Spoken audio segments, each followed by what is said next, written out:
हार्दिक स्वागत है। परमात्मा जब इस धरती पर अवतरित होकर हम अर्जुन रूपी आत्माओं को आत्मा, परमात्मा और प्रकृति का ज्ञान देते हैं और गीता ज्ञान का सार अर्थात मन मना भव का मंत्र देते हैं, जिसका अर्थ है कि हर कर्म करते हुए मन मेरे में लगाओ।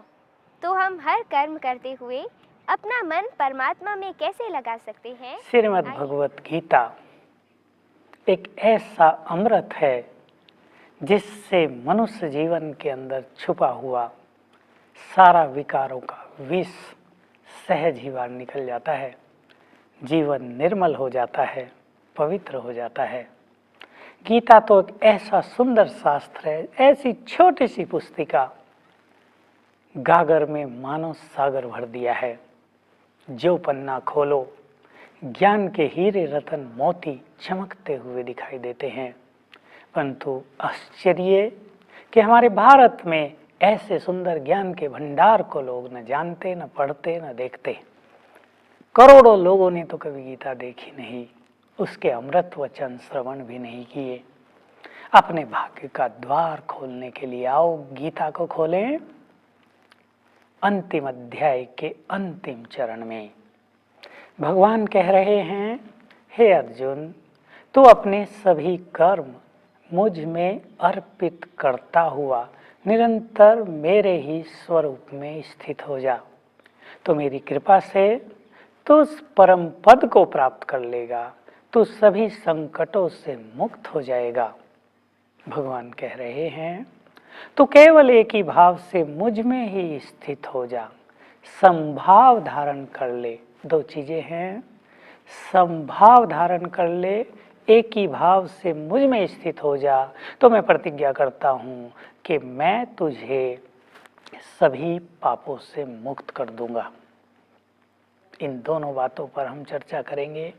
भगवान कह रहे हैं कि तू सब ओर से अपनी बुद्धि को हटा और जो सबका आश्रय है, जो सबका आधार है, जो बीज है जिससे सब कुछ प्राप्त हो सकता है, ऐसे मुझ परमात्मा से अपना बुद्धि योग लगा तो तू सभी संकटों से पार हो जाएगा। अब भगवान अर्जुन को छोड़ देते हैं कि मैंने तुम्हें गुह्य ज्ञान, अति गुह्य ज्ञान, गोपनीय ज्ञान दिया। अब तू अपने विवेक से स्वयं निर्णय कर कि मुझे क्या करना चाहिए। और अर्जुन उत्तर देता है। भगवान जब पूछते हैं कि मेरे ये गोपनीय वचन सुनकर हे अर्जुन, क्या तेरा मोह नष्ट हो गया है? अर्जुन उत्तर देता है, हे भगवान, मैंने अब सब कुछ जान लिया है, मेरा मोह नष्ट हो गया है और मुझे स्मृति आ गई है। ये दो शब्द फिर से बहुत सुंदर हैं। संजय कहता है, देखिए संजय धृतराष्ट्र को गीता ज्ञान सुना रहा है कि हे राजन, मैं बार बार इस गीता ज्ञान को स्मरण कर आनंदित हो रहा हूँ। परमात्मा के उस विराट स्वरूप को बार बार याद करके आश्चर्य जनित और आनंदित हो रहा हूँ।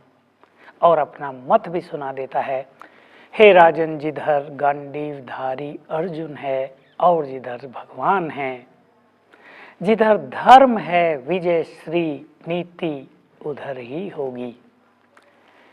लेकिन आश्चर्य की बात कि धृतराष्ट्र कुछ भी नहीं बोल रहा है। ज्ञान तो धृतराष्ट्र ने भी सुना है, पर उसका चित्त बार बार आनंद से भरपूर क्यों नहीं हो रहा है?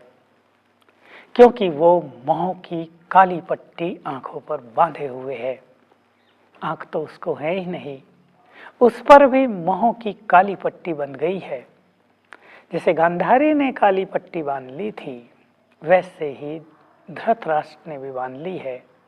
उसे ज्ञान सुनकर आनंद नहीं आया। ऐसे ही जो मनुष्य विकारों के वश है, जो मनुष्य बहुत पाप कर रहा है, जिसके अंदर बहुत अभिमान है, उसे चाहे गीता ज्ञान घोट कर क्यों न पिला दिया जाए, वो पावन नहीं हो सकता, उसका चित्त निर्मल नहीं हो सकता। कहा है विद्वानों ने कि चाहे कोई विद्वान चारों वेदों का ज्ञाता बन जाए, लेकिन यदि उसके आचरण श्रेष्ठ नहीं है, यदि उसका चित्त शुद्ध नहीं है, तो चारों वेद मिलकर भी उसका कल्याण नहीं कर पाएंगे। तो हम सभी ज्ञान और अपने आचरण को जोड़ दें। यदि हम बहुत अच्छे ज्ञानी भी बन गए हों, हम योग साधना भी करते हों, लेकिन हमारे आचरण श्रेष्ठ न हों, वो चीज़ें हमारे मुख पर तो हो पर जीवन में न हो, तो ज्ञान का प्रभाव नष्ट हो जाता है। अब इस सार को हम पुनः देख लें। भगवान लास्ट में कह रहे हैं, मन मना भव, तू अपना मन मेरे में लगा, तू अपनी बुद्धि एक ही भाव से मेरे में स्थित कर और संभाव वाला हो जा, तो मैं तुझे सभी पापों से मुक्त कर दूंगा। समभाव का अर्थ बहुत गहरा है। सभी शरीरों के अंदर आत्माएं विराजमान हैं, परमात्मा की संतान आत्माएं विराजमान हैं। ऐसा कहें, सभी आत्माओं को परमात्मा से ही शक्ति मिली है, तो परमात्मा की चेतन शक्ति विराजमान है। आत्मा को देखना, शरीरों को तो सभी देख रहे हैं, शरीर के बारे में तो सभी सोच रहे हैं, शरीर के प्रति तो सभी आकर्षित हो रहे हैं, परंतु योगी आत्मा को देखता है। शरीर में दोनों भ्रकुटियों के बीच आत्मा पर उसकी नजर जाती है। देह की सुंदरता उसको आकर्षित नहीं करती, उसको वशीभूत नहीं करती है। ऐसा योगी ही सच्चा योगी है। तो सभी मनुष्यों को देखते हुए यदि हम आत्मिक भाव अपना लेते हैं, तो यही वास्तव में संभाव है। इससे बहुत फायदे हैं। हमारा अपना चित्त भी निर्मल हो जाता है, हमारे मन का भटकना भी शांत हो जाता है, हमारे श्रेष्ठ वाइब्रेशंस भी दूसरी आत्माओं को जाने लगते हैं, हमारे नैन दृष्टि वृत्ति सभी पवित्र होने लगती हैं। तो जो भी साधक हैं वो ये अभ्यास करें कि हम देह को देखते हुए भी देह में स्थित आत्मा के दर्शन करें। हर एक के मस्तक में भ्रकुटियों के बीच ये अविनाशी ज्योति, ये अविनाशी मणि आत्मा चमक रही है, उस पर दृष्टि डालें। दूसरी बात भगवान ने कही, एक ही भाव से मुझ में स्थित हो जा। क्योंकि मनुष्य के भाव बिखरे हुए हैं, उसकी बुद्धि भटकी हुई है, कहीं वो पदार्थों में अटका हुआ है, तो कहीं देहधारी मनुष्यों के जाल में फंसा हुआ है। कितने लोग हैं जिनका चिंतन बहुत समय मनुष्यों के लिए ही रहता है, जो पर चिंतन में रत रहते हैं।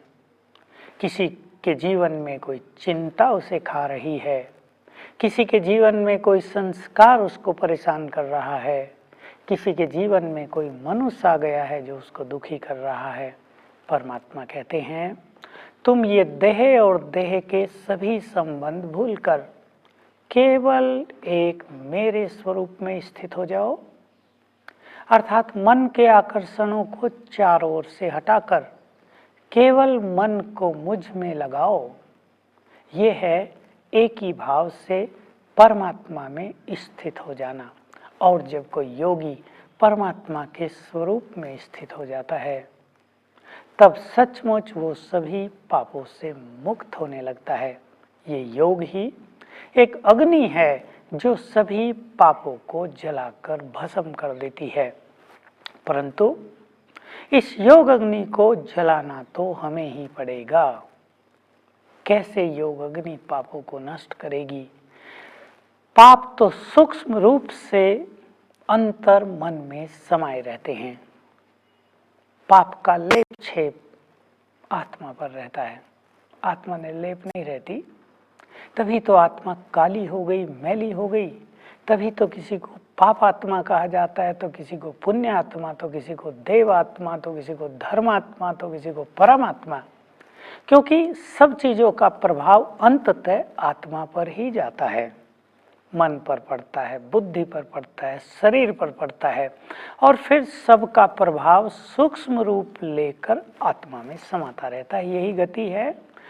तो मनुष्य जो कर्म इंद्रियों के द्वारा करता है वो सभी सूक्ष्म रूप में वापस चले जाते हैं आत्मा में। उसके पाप कर्म न केवल इस जन्म के लेकिन जन्म जन्म के भी उसके अंदर समाये हुए हैं और उनकी स्थूल वेव्स ब्रेन में चारों ओर प्रिंट हैं। मनुष्य के सभी कर्म, अच्छे कर्म या बुरे कर्म, ब्रेन की कोशिकाओं में अंकित हैं। जब हम योग अभ्यास करते हैं तो सर्वशक्तिवान की शक्तियां हमारे अंदर प्रवेश करने लगती हैं और फिर आत्मा से वो चारों ओर वाइब्रेट होती हैं और इस तरह ब्रेन के अंदर जो छपे हुए पाप कर्मों के अंक हैं, अंकित हैं, जो वेव्स हैं, तरंगे हैं, वो नष्ट होने लगती हैं। इस तरह परमात्मा के स्वरूप में लंबे काल तक स्थित हुआ योगी सभी पापों से मुक्त हो जाता है। मैं आप सभी को ध्यान दिला दूं, हमारे योग दर्शन में अंतिम स्थिति निर्संकल्प समाधि कही है। उसमें सविकल्प समाधि भी है, निर्बीज समाधि का वर्णन भी है, अंतिम स्थिति निर्संकल्प।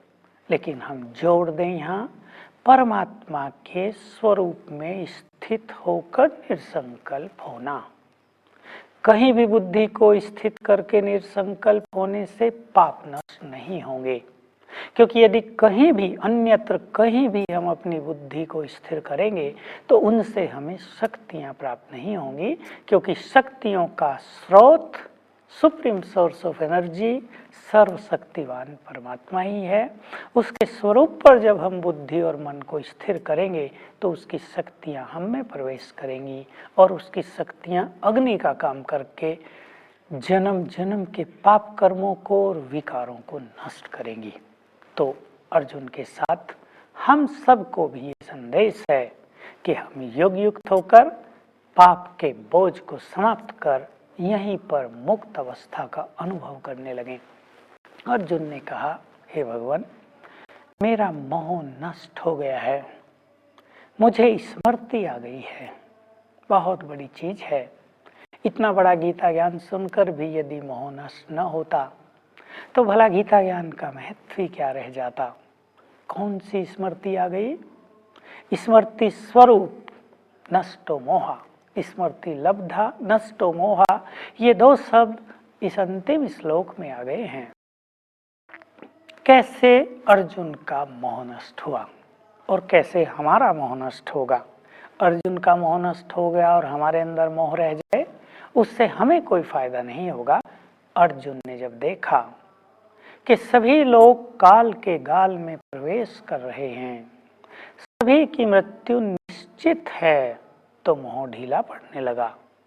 अर्जुन को जब स्मृति आ गई कि सभी आत्माएं हैं, देह नहीं हैं, ये तो आत्मा है, आत्मा तो कभी मरती ही नहीं, तुम तो यूं ही देह के मोह में भटक रहे हो, तो स्मृति आते ही मोह नष्ट हो गया।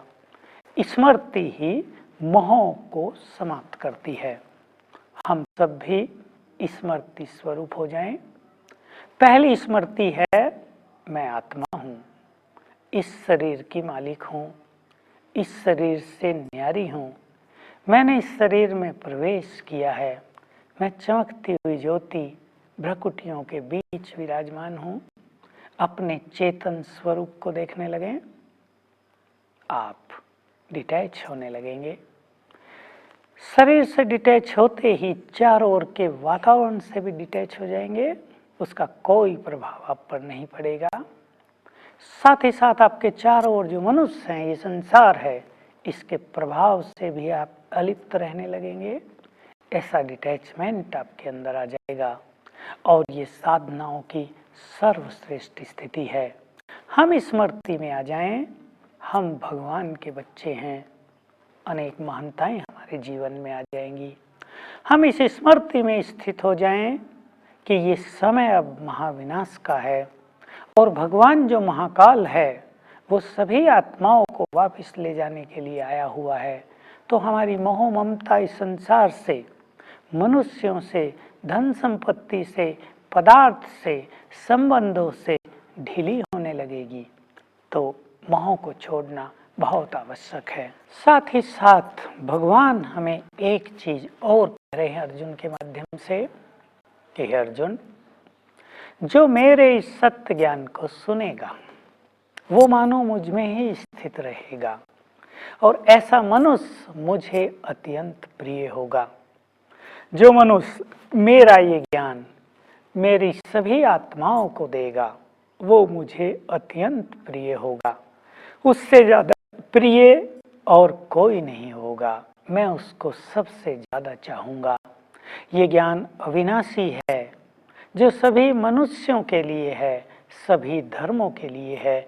इसलिए बहुत प्यार और श्रद्धा से, विश्वास के साथ ये ज्ञान सभी को बांट देना चाहिए। परंतु भगवान सावधान कर रहे हैं, जिस मनुष्य में मेरे लिए श्रद्धा न हो, जो मनुष्य मेरे से प्रीति न रखता हो, जो मेरे में भी संशय रखता हो, निश्चय बुद्धि न हो, उससे मेरा ज्ञान कदापि नहीं देना चाहिए। क्योंकि ऐसा मनुष्य परमात्मा वचन को सुनकर उनका तिरस्कार करेगा। वो कहेगा ये तुम्हारी कल्पना है, ये सब गलत है, ये तर्क की कसौटी पर खरे नहीं उतरते। तो ये ज्ञान का अनादर होगा और फाइनली भगवान का अनादर होगा। इसलिए हम जान लें कि भगवान जब गीता ज्ञान देते हैं तो वो पुराना ज्ञान नहीं देते जो पहले से संसार में प्रचलित होता है। वो श्रेष्ठ सत्य नया ज्ञान देते हैं जो कईयों के हृदय में उतरता नहीं है। वो सोचते हैं हमने तो शास्त्रों में ये पढ़ा है, वो कहते हैं हमारी भक्ति में तो ये कहा गया है, दूसरे कहते हैं हमारे गुरुजनों ने तो हमें ये बताया है, आप ये कैसे बता रहे हैं। भगवान कहते हैं कि मैं ज्ञान का सागर हूँ, संपूर्ण सत्य मैं ही जानता हूँ। तुम अनेक श्रुतियों को सुनने से भ्रमित हो गए हो, अनेक तरह की बातें सुनने से तुम्हारा चित्त चंचल हो गया है, तुम सत्य से बहुत दूर हो रहे हो। जो ज्ञान तुम पहले से जानते हो, यदि वही सत्य मार्ग होता तो तुम पतन की राह पर कैसे नीचे उतरे। सत्य ज्ञान सुनकर भी तुम नीचे उतर आए, तुम दुखी हो गए, तुम विकारों के वश हो गए। ये तो सत्य ज्ञान की पहचान नहीं है। सत्य ज्ञान तो मनुष्य को सत्य की ओर ले चलता है, उसको परम पद की ओर ले चलता है, उसे मनोविकारों से मुक्त कर देता है। हम सबका भी ये कर्तव्य है कि हम परमात्मा से प्राप्त हुए ज्ञान को जन जन में बांट दें। लोग अन्न बांटते हैं, वस्त्र बांटते हैं, धन दान करते हैं, पानी वितरण करते हैं। हम ज्ञान अमृत दान करें, कितना अच्छा हो। हर मनुष्य के चित्त में अमृत की धारा बहने लगे, हर व्यक्ति परमात्मा के समीप पहुंच जाए, हर मनुष्य अपने परम पिता की शीतल छाया में आ जाए, हर मनुष्य उसे प्यार करने लगे और उसके प्यार का पात्र बन जाए। यदि हम सभी को ऐसा ज्ञान देकर सभी के अंदर के अंधकार को मिटाने में सक्षम हो गए, यदि हम ज्ञान के द्वारा सभी के तीसरे नेत्र को खोलने में सफल हो गए, तो ये सत्य है, इस संसार से अज्ञान का अंधकार सत्य के लिए समाप्त हो जाएगा। तो आओ हम सभी गीता ज्ञान सुने, परमात्मा स्वयं जो ज्ञान दे रहे हैं उसको सुने, सुनाएं और बांटें और स्वयं को परमात्मा से योग युक्त करके इस जीवन को निर्विकारी बनाएं। हमको सभी विकारों और विकर्मों से कैसे मुक्त रखें, परमात्मा की कही हुई श्रीमत पर कैसे चलें, ये तो आप हमारे इन गीता के अध्यायों द्वारा जान ही गए होंगे। तो मैं ऐसी आशा रखती हूँ कि आप भी इस गीता से अपने जीवन में सुकून, शांति, प्रेम, आनंद और पवित्रता भर लेंगे। तो अजीज भाई बहनों, खुदा हाफ़िज़।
जो तुझसे लगन लगाए वो तुझ में ही खो जाए।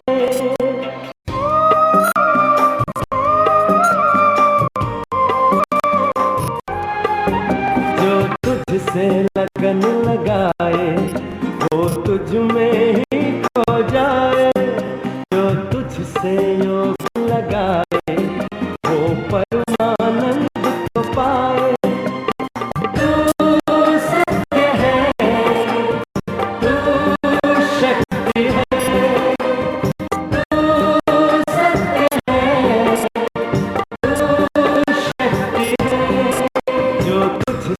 लगन लगाए वो तुझ में ही खो जाए। जो तुझसे योग लगाए वो परमानंद को पाए।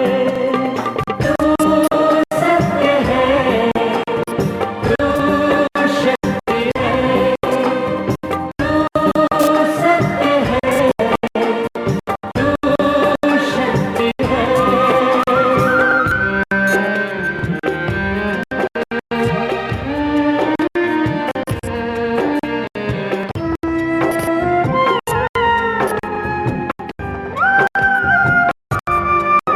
तू प्रेम का गहरा सागर, हम सारे तेरे मोती। हम सब का तू ही रचयिता, हम सब हैं रचना तेरी।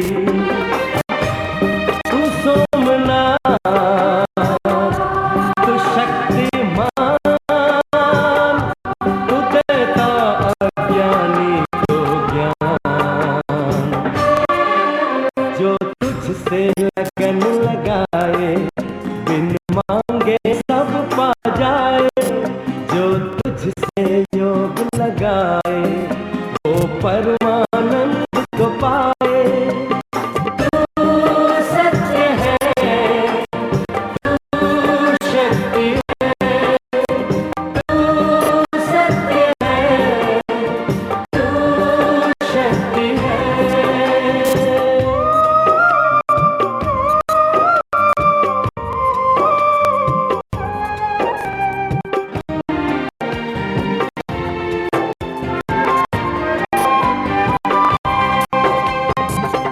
एकाग्रचित होके कोई जो एक पल तेरे